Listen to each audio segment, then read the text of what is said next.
Oh, good morning.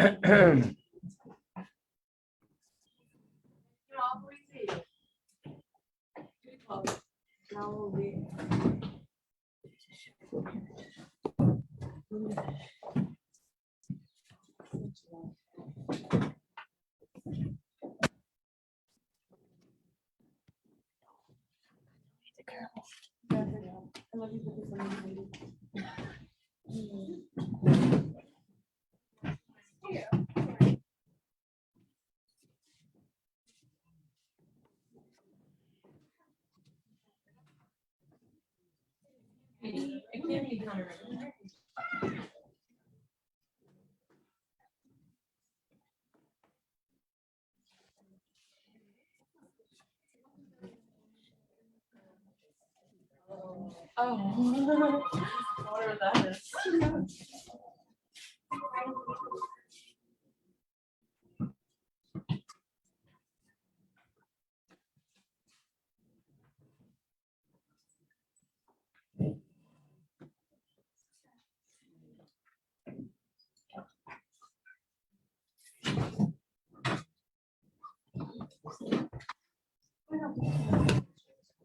Oh my gosh. Oh my gosh. It is literally.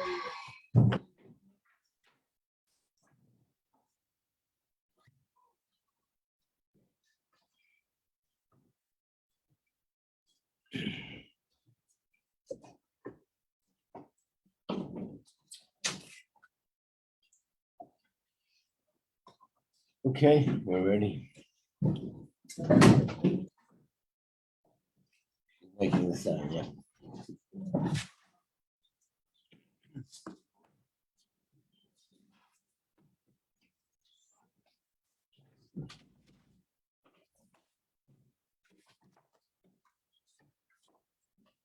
So we are in the middle, but I think we'll start again with Ois Yud Daled.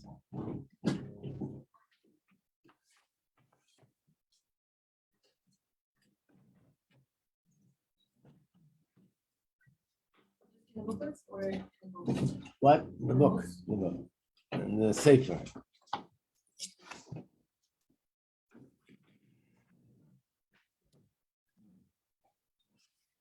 And the last two Asias, or two Prakim, which is Yud Beis and Yud Gimel, we went to describing two different ways of avodah. One is a person that when he davens with simcha, and the other was a person who davens, when he davens with merirus and humility. And the difference between the two is the difference in what they meditate on, because it's the seichel, whatever goes on in the head, that's what generates specific feelings in the heart. So he explained, if you meditate on this, it'll create simcha. Meditate on that, it'll create the feelings of merirus, of bitterness, feelings of humility, and so on. And now he goes on to say, and that was the reason why he spoke about it, is to show that even someone who's serving an Hashem, which means he actually feels a sensation in his heart, something real, not imaginary, and not just in his head, but he actually feels the sensation in his heart, either of simcha or the other feelings, so they're genuine. Nevertheless, it could be that what's beneath it is yeshus. Let's start again with Yud Daled. Bine b'shnei ifani aveda, the both ifanim aveda. That was mentioned before. Efshali is between yeshus v'hargasus.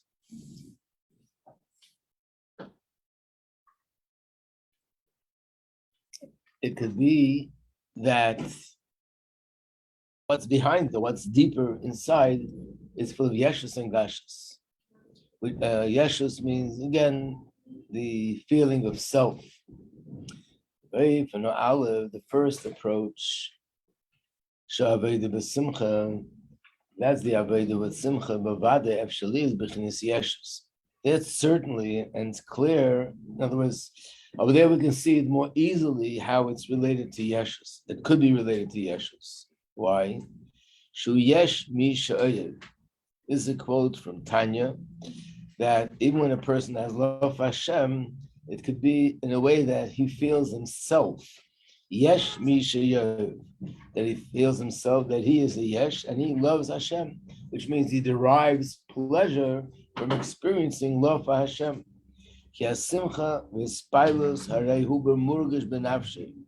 These emotions, joy, excitement, and love, these are feelings and emotions that are connected to the feeling of self. Just like the feeling of love and the desire, yearning for Hashem, this is to fulfill his desire. Is that he wants to be in fact, sometimes this desire is compared to thirst, like we say in the Nigun Tzamalach, my soul thirsts for you. When a person is thirsty, they want water. But what do they want? They want the pleasure of drinking water because their mouth is dry and they're thirsty. Yeah. Isn't that the inherent, two questions, isn't that the inherent nature of the Nefesh Elokee, that it just wants to be united and absorb the source, number one. Number two, how could it not be the Yeshus when the Midos, it is the person, it's Midos is part of the structure of the godly soul, it's not something external. It's Right. not the most internal, but it's part of us, so how could Right. it not with this sense of. So the answer is it's impossible. It should be not, because we're humans, and that's the definition of a human being. Someone that has a sense of an identity, his own identity. If there would be no such feeling at all, it would be a malach. That's an angel. Even angels have it to some degree. So I guess the difference between Yeshus and not Yeshus is to what degree is it? In other words, when I'm feeling love for Hashem, is it more about Hashem than me, or is it more about me than Hashem? And there are many degrees in this. I mean, it's known, the very famous Perik in Tanya, I think we just spoke about it, Perik Mem Aleph. That was one of the prokim we mentioned about learning by heart. So Perik Mem Aleph, and the Rebbe referred many people to learn the first part of this Perik and know it by heart before davening. But what does it say? It starts off like this, that it's known that love is a source of positive commandments, and fear is the source of observing the negative commandments. This is right in the beginning of Tanya in chapter 4. The Alter Rebbe says that the feeling of love generates a feeling of wanting to be proactive and to connect to Hashem, and fear is the opposite. But then here the Alter Rebbe says that even if a person has love, and that's supposed to motivate him to serve Hashem with the positive commandments, when the mitzvahs say, nevertheless, the Alter Rebbe says that this is not enough. There also has to be fear of Hashem. That's how the chapter begins. And then he goes on to explain what is true fear of Hashem. And Hashem, fear of Hashem means bittul and so on. So the way it's explaining, like, why is it? What's wrong if a person would have only love and not the feeling of fear? And the answer is, based like we just learned over here, that because love has a certain feeling of self, I have the pleasure of and enjoying this feeling of love that I have for this person that I love. So therefore, it could be it's very easy for a person to be mistaken, and it's sort of they feel more themselves than they feel Hashem, and there would be a difference also in the outcome. I mean, it's supposed to be a humorous story, but actually it has a lot of depth to it. And the story is that there was once a king sent out his fishermen to go fishing and get fish for him. So the fish in the water, they're racing back and forth, and especially one fish is like really panicking, having an attack. The other fish are asking him, why are you getting so panicky? What are you racing back and forth like that? I said, you don't know, the fishermen are soon going to come with their nets and they're gonna take us out of the water. And that's it. And as they're talking, the net falls on the fish and the tackle gets pulled out of the water. But then the fish hears that this is not just an ordinary boat. This is a boat that was sent out by the king. And he heard people talking, saying that the king loves fish. Oh, he loves fish. Oh, whoa. Our situation is not so bad. We're going to someone who loves fish. So now the fish is imagining that when they're going to come there, they'll probably be right in the entrance of the palace. And they'll probably build a big little aquarium with water and plants, nice colors. And they'll put the fish there because the king loves fish. But to their surprise, instead of going into that part of the palace, they go straight down to the basement, into the kitchen. What are we going to the kitchen for? And then he puts the fish on top of the counter. And then he pulls out a knife. And the fish screams out, the king doesn't love fish, the king loves himself. Basically, of course he loves fish, but that means he eats up the fish. So when you say that you love fish, if it would mean that he would take care of the fish, preserve them, protect them, then he loves the fish. But if he eats them, he loves himself. So basically, when a person loves another person, how come it's sometimes possible, they love the other person, but everything they do for them is according to their own terms, what they enjoy, what they appreciate. They're not so interested to know what the other person, who they supposedly love, is interested, because they're more about them enjoying the feeling of love. And the other one says, I really don't enjoy, I don't appreciate this thing that you get me. If you want to get me, get me this, get me that. No, they'll stick to their own thing. Why? Because that's what they enjoy doing. So the same with Hashem. If there be a clash, in a sense, between me and Hashem, I'll choose that which gives me pleasure, because my love for Hashem is really more about me than it is about Hashem. So that's why we also need the feeling of Yira, which is bittul and Kabbalah's oil, and to submit ourselves to Hashem. That will help sort of direct the love to Hashem, that'll go in the right direction. So therefore, the person who's serving Hashem with love, certainly it could be that there's yeshus there, and it's explained in other places. And in the parentheses, it says, that we actually need eitzes, that one should look for sort of a solution and advice. How could he get over that? In other words, how could he have simcha and ava, but it shouldn't be full of yeshus, full of bittul? We're talking about a sincere person. He wants to serve Hashem properly, and if he realizes that there could be yeshus, so he's looking for a way, a remedy. How could I overcome that? And it says this was the avodah of Aaron Kohen Gadol Ba'alos HaNeiros.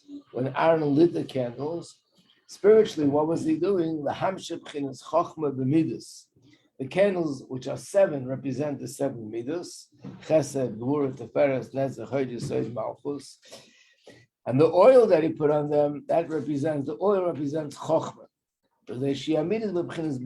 If he would insert sort of and focus more on the understanding and the greatness of Hashem, that could help, that it would generate more feelings of bittul than the feeling of yeshus. This is still part of that parentheses, I guess, that habittul mitzad oir ha'elyon. The bittul comes from a higher light. When a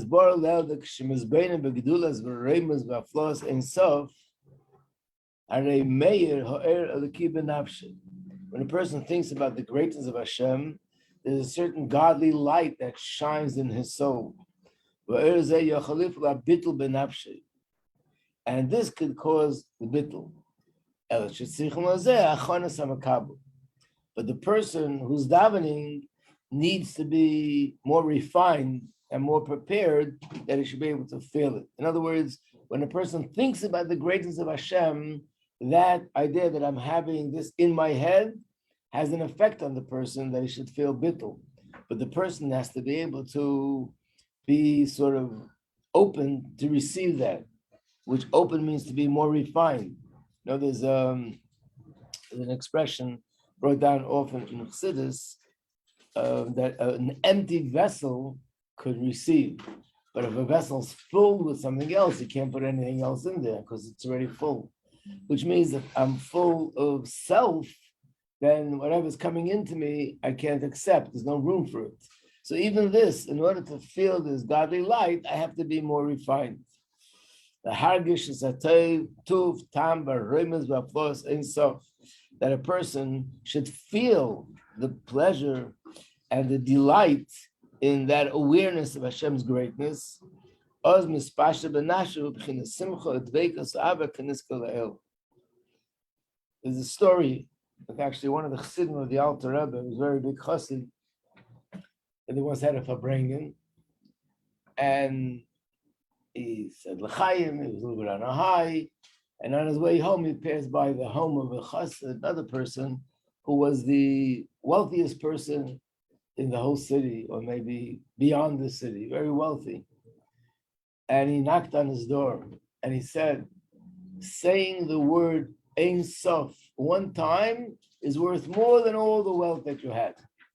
In other words, the pleasure that he had just to say the words Ein Sof gave him so much pleasure that he felt at that moment that all the money in the world doesn't compare to that pleasure. So he's saying when a person is not just saying a word, he thinks about it, it should cause him to feel the pleasure from feeling the radiance of Hashem. And if he has that, then that can help that when he davens and he meditates on the subject, it should be more bittul. But for that, the recipient has to be more prepared, that he should be able to feel this godly light. And then, page 110, so that godly light that's shining, that makes the person feel more bittul. And then he can also feel the pleasure of the greatness of Hashem and the simcha and the love. Everything he feels is not about me, it's purely about Hashem. Okay, so this explains how it's possible for a person to be feeling simcha, excitement, and yet it's with yeshus. So in other words, this will explain how is it possible for a person that's on such a level and his davening is so amazing, and yet he could have issues with baseless hate. How's that possible? This is the answer. What about the second category? Over there, it looks a little bit more difficult because his davening is all about feeling humility. Even the avodah, which you mentioned before, that generates feelings of humility. Humility, by definition, is the opposite of yesh, is bittul. That's what humility is. And these are the feelings he's generating in davening through meditating on Hashem's greatness. Even humility could also be yeshus. Sounds like a contradiction of terms, but we'll soon see. Humility can also be with yeshus.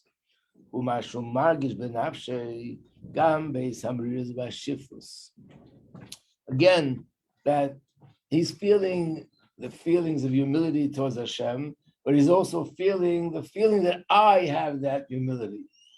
And he's saying is it's not true, pure humility because there's still a feeling of self. I mean, in a very coarse way,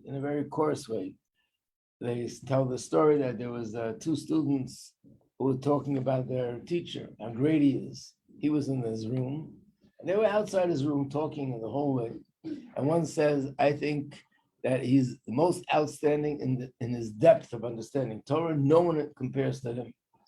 And the other student says, I don't think it's so much that. I think it's more his vast knowledge. His knowledge is like he knows everything. Anything you touch in Torah, he's familiar with. And then the other one says, what's even greater are his character traits. He's so kind and so sensitive. I can't think of anyone that I know in this world that has such sensitivity like him. And the other guy says, and he has a different character. They're going back and forth, and then he gets quiet. And suddenly you hear a voice coming out of the room. And what about my humility? No one mentioned anything about that. So this would mean that a person could be humble, but he wants everybody to know that he's humble, and they should recognize that he's humble, and they should sort of acknowledge and reward him and honor him because he's humble. But it's a mixture of feelings. If you're really truly humble, then you wouldn't be looking for that.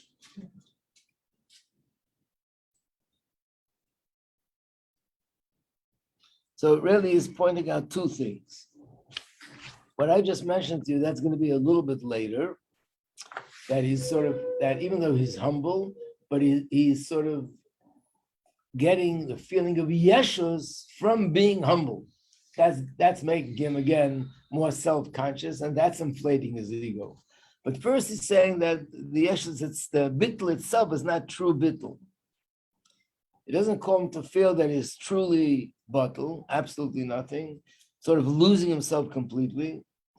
And the lack of this genuine feeling of humility is a result of the fact that when he makes the cheshbon about, what did he say before? He thinks about his thought and his speech and his action, but when he thinks about it, apparently it doesn't really touch him to the core. Because if it would touch him, the emes, the pnimius nafshe, then it would become his battle. Remember when we were doing that part of the Maimer, I used the term Mari de Chushbana, a master of accounting. And we explained that it means that the person mastered the art of making an accounting of the soul. Just like there are people who are masters of halacha, people who are masters of Gemara, people who are masters of Kabbalah. In this context, it means he mastered the art of being able to make the cheshbon on average, take stock of his own life, his thoughts and speech and action. But then I said that there is also a Hasidic sort of a little insight into this word, and it means make the accounting like a master. And it was the mashal we gave that if an accountant walks into a business and makes a very accurate accounting, everything is very clear and precise, and it comes with the conclusion that you've lost hundreds of thousands of dollars in this last quarter of the year. So the owner of the business turns white and sometimes will just faint. The accountant, nothing changed, take a bite into his apple and keep working. How could it be? You just read that this guy has a loss of hundreds of thousands of dollars. His business is going downhill, and how could it be that you're not like falling apart? The answer is because it's not my business. I'm just an accountant. I do a lot of clients throughout the day. So he's another client. So the reason why making an accounting in itself doesn't do anything. I have to feel that this is my business. It's connected to me. So it's also very possible that a person makes a cheshbon with thoughts and speech and action, how it was, how it is, how it could be, how it should be, but I'm not so connected to it. And if I'm not connected to it, it's not going to affect me. So what he's saying is he made the accounting, but it doesn't truly matter to him. It doesn't really touch him in a very deep place. And therefore his bittul is and his bitterness is not true. It's superficial. If it doesn't matter to him so much, then his humility and bittul is incomplete. Let's go to page 112. And then the second thing is what I mentioned before. It's possible that on a certain subconscious level, he actually has a sense of pride and he feels gratification from the fact that he feels humble. In other words, I am Oved Hashem. I'm someone who serves Hashem. So he's feeling those feelings, tears are coming down his eyes, but at the time there's a thought, at least subconsciously, wow, I'm really serving Hashem properly. And that's not the way it's supposed to be, because that's about me again, not about Hashem. Although these feelings are subconscious, he doesn't really feel it consciously, but still it comes from his yeshus, and the yeshus obviously is still intact. My thoughts and my davening didn't really eliminate that feeling of yeshus. Shamarirus v'hashiflus einay payil yeshus benafshe bezich hamidus. That means that the feeling, my davening, the feeling of humility and the feeling of bitterness, it doesn't really refine my character traits. That the person should be able to learn Torah and do mitzvahs in the way it's really supposed to be. This is the reason. This explains something which on the surface seems to be really a contradiction, a paradox. That he's an Eved Avaya, he really serves Hashem. Mikol Makom, the Yesh Aveda Ein Kedaboy, because his Aveda is not the way it really should be, which is B'chinas true bittul, Kim B'chinas Yeshus Amorgish Kanal. So therefore, he could be davening the way this kind of davening that described, and yet he still has in him the feeling of Yeshus. And for this reason, with Azais, and that's the real reason why I can't tolerate the other person. Who's the other person? The other person could also be someone that is standing in a certain level spiritually. So that person is compared to me, like we're both on sort of on the same platform. I serve Hashem and he serves Hashem. The feeling that that person is like me, doesn't that detract a little bit from my sense of yeshus, from my ego? And therefore, he can't tolerate him, and he can't be close. He can't stand him. He hates him. Now, again, doesn't mean that he's thinking in his head, aha, he davens, he learns, he's on a certain level, so that detracts from my yeshus. All these thoughts are on a subconscious level. But how do I know what's going on subconsciously? I can't read the subconscious. The answer is look at how I'm acting consciously. So the fact that he's mishtadel, lahagdel, or lahares, la'enkel, shiplis, alasai. He tries to exaggerate and publicly expose the other person's lowliness. How no good he is. He puts down the other person's avodah. If someone says, this guy, wow, he davens, his reaction is going to be, it's not this and it's not that, and this is wrong with what he does, and that's wrong with what he does. And the reason why he's doing this is he doesn't want people to compare that person to himself, and he certainly doesn't want that that person should be perceived superior to him.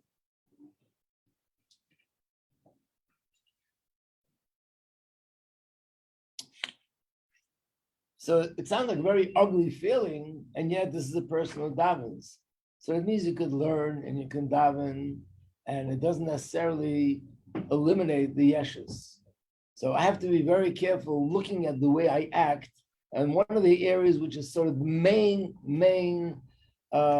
screen to look, to know whether I have yeshus or not, is not so much into me, but more about how I relate to others. That's going to be the sort of the MRI, how I can check what's going on inside by me. I won't be able to recognize so much from my davening, from my learning, because I'm learning and I'm davening and I'm giving tzedakah and I'm doing this, and I'm doing that. But how do I look at other people? How do I feel towards other people? How do I act towards other people? That is the MRI test to see what's doing inside.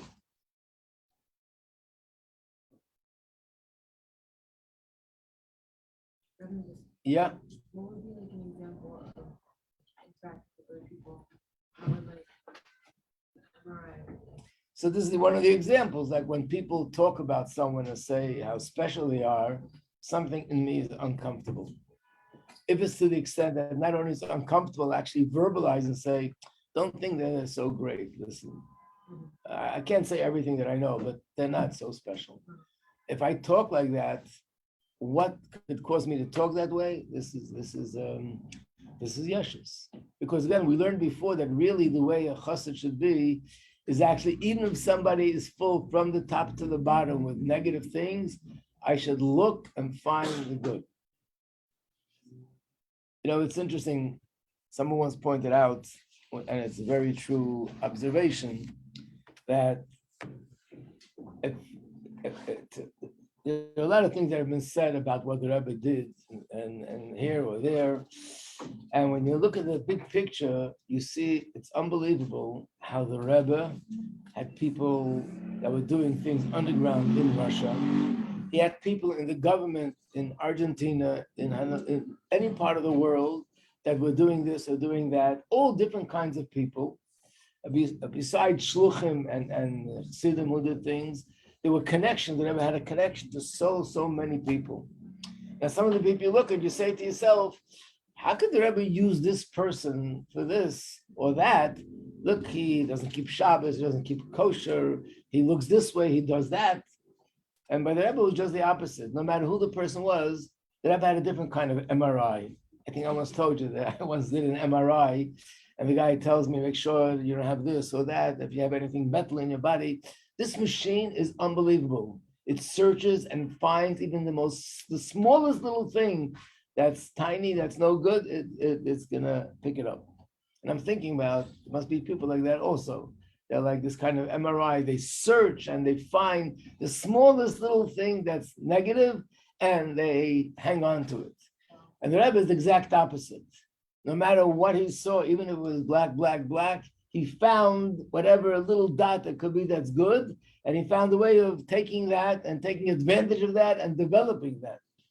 So imagine if, God forbid, there's a fire, and there are firemen that come to put out the fire and save the people that are in the building. You're not going to stand up, wait a second, who are you? Do you daven 3 times a day? But you get out of here. There's a fire, forget it. In this area right now, to save people from a fire, he's the person that's trained, he can do the job, and then go in and save them. And that's how the Rebbe worked with different kind of people. I remember, someone made this comment, he was standing by Fabrengen, holding out his cup of wine, and the Rebbe is not answering him l'chaim. And he's noticing that a lot of other people, like people who are not from here, different kind of people, and the Rebbe is answering them l'chaim, smiling to some of them.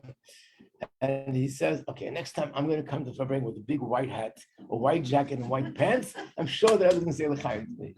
Chas v'shalom, it's not a joke. No one even knew who the Rebbe dealt with. Through different people, things the Rebbe did. I remember there was a Rabbi Holland, a very famous rabbi. He had no beard. And later it was discovered that for years, the Rebbe would go to Russia. He found some excuse in his position as the United States rabbi to go to Russia.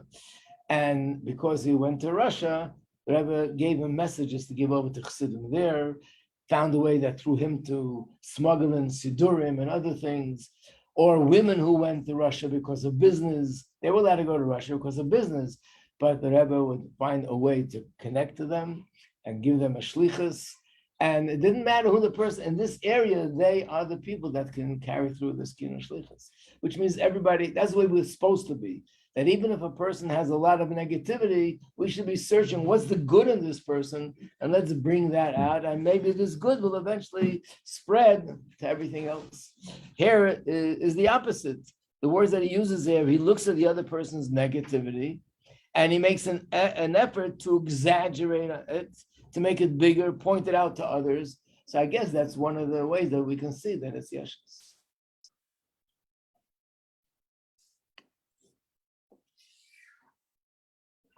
Thing that they do is like super extreme, like it's like an extreme thing, like it's like against Torah, it's against the law.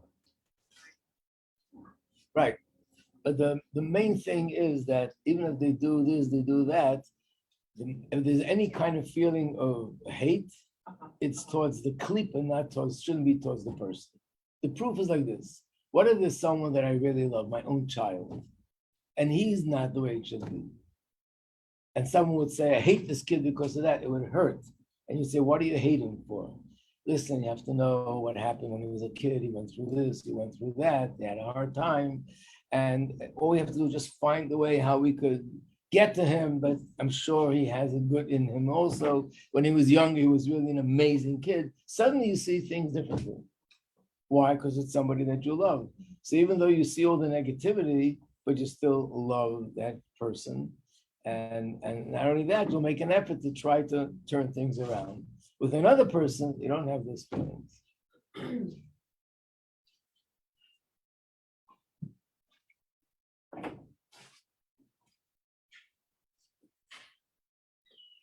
So then, because of his yeshus, let's turn to page 114. Mitzad the yeshus, and because of that, he can't stand the other person's qualities. Therefore, he hates him. He will insult him or degrade him. He can't speak to him peacefully. He surely can be close to him. So this is especially when he sees a mila in his friend. A mila that his friend has something which is even superior to him, then those negative feelings are even stronger.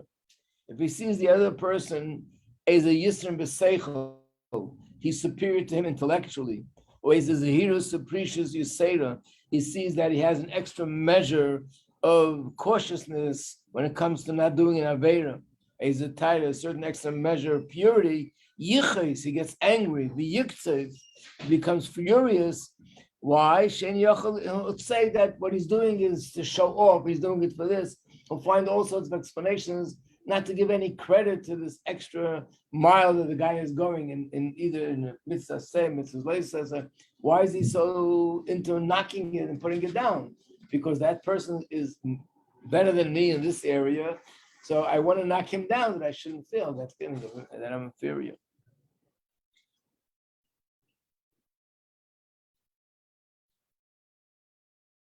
There's a passage that says envy is as cruel as the grave. Again, it means to say that when a person is envious and a person is jealous of another person, then this is something which is very negative, very destructive. That's what the pasuk means. This is part of sin. This is basis hate. Why should I? He didn't do anything to him. He didn't take anything away from him. Everything he does for himself. And you can do the same thing. What did he do? He built up a business. He built up something spiritually. You can follow. No one's stopping you. So why are you upset at that person that he worked hard and he achieved? Again, he's talking about achieving spiritually, but the person's envious of the other person's success, of his great wealth. He didn't take your money to become wealthy, because Hashem gave him that wealth. And it's known, sinna machmas kina, hate that's born out of envy, ein letakana. There is no way of correcting it, because there's nothing you can do to correct this problem. Which means if you hate the person because they're doing something wrong, like you said before, someone's doing very terrible things, then you can work on, he should stop doing terrible things, and then I'll be able to love him. But if he's okay, or if he's doing good things, what should I do? He should stop existing. What could he do? So he's saying that hate that comes from envy is something which is sort of irreparable unless I change it in myself. So basically you say that like you should hate the things that he's doing, but you should love him as a person. Right, which is hard to draw that line, and that's why most of us, when we get stuck, it's easy to cross over from hating what he did to hating the person. Most of the time, that's the way it goes, but that's the way it's supposed to be. The thing that he does should be despicable to me. Yes, this is a terrible thing, but it shouldn't make me feel that way towards the person. Yeah. Oh, we know there's like a difference between like sadness and bitterness. Sadness just leads the person to like being worse, but bitterness leads the person to like want to be better. But what if like when you're hearing about something that someone's doing and a part of you is like feeling uncomfortable, not because you're like, oh, they shouldn't be getting this, I should, but you feel uncomfortable, like I want to be there. Meaning it's not that you don't want them to be successful, it's that you look up to them, you want to be more like them. Is that like yes? Is that like that feeling of uncomfortable? Oh, so that could be a positive feeling, and that's what he's going to go on in the next parak. Exactly this point. What if I see good in another person and I want to be like them? So again, how do I know if it's the positive or the negative? That depends on whether it's makes me sad and depressed, or it generates within me and motivates me to do something to achieve what the other person achieved. But if it makes me depressed, then it's not, I might be convincing myself that I just want to be like the other person, but really I'm just jealous of the other person. I think in English they do say that the difference between jealousy and envy. Envy is more negative, and jealousy is something which could be positive. But here in the Maimon, we'll surely talk about it. But you're allowed to be jealous of holy things, right? Like Kedusha. Well, that's what it is, because when you're jealous of Kedusha, again, it's a different kind of a feeling. It should be the kind of a feeling where the fact that they do better than I do generates a feeling in me to try to emulate them and do what they're doing and achieve what they're achieving.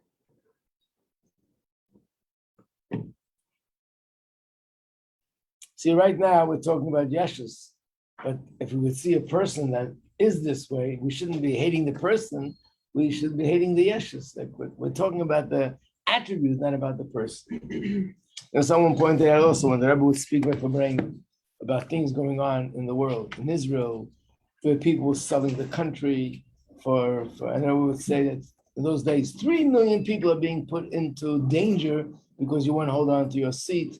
The Rebbe never, ever mentioned a name. So people would say, oh, of course, if you mention a name, you can get into trouble, you can get sued, you can get this, you get that.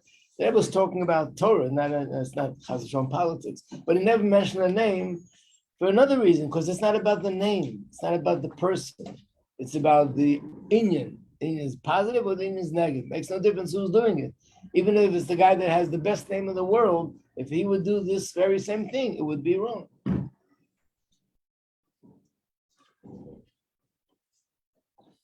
So this class and all the classes of today are the Nishmas Golda Bas Mordechai Rachmil Chaim Leimim Shem Shavan Aliyah, and the ultimate Aliyah is Kitzur Ranu Sheikh Ofer.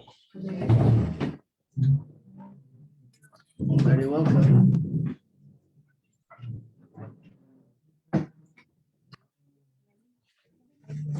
Should be.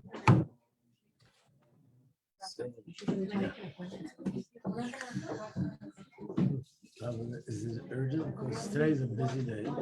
Heavy. And then tomorrow and Friday we're not here. So today I have to see how I can fit it in. And also you have to leave by 1 o'clock. Yes. Okay. I have like a little bit of an emergency situation. Okay, so let me right now I'm going to teach. So Okay. let me just You have the copies for me? Yeah. Check with me at 10. Okay, no problem. Right, people should know.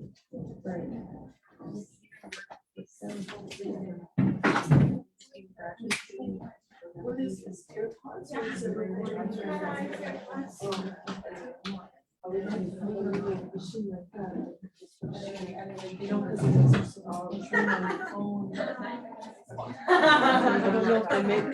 Everyone get off the bus and get in your PJs.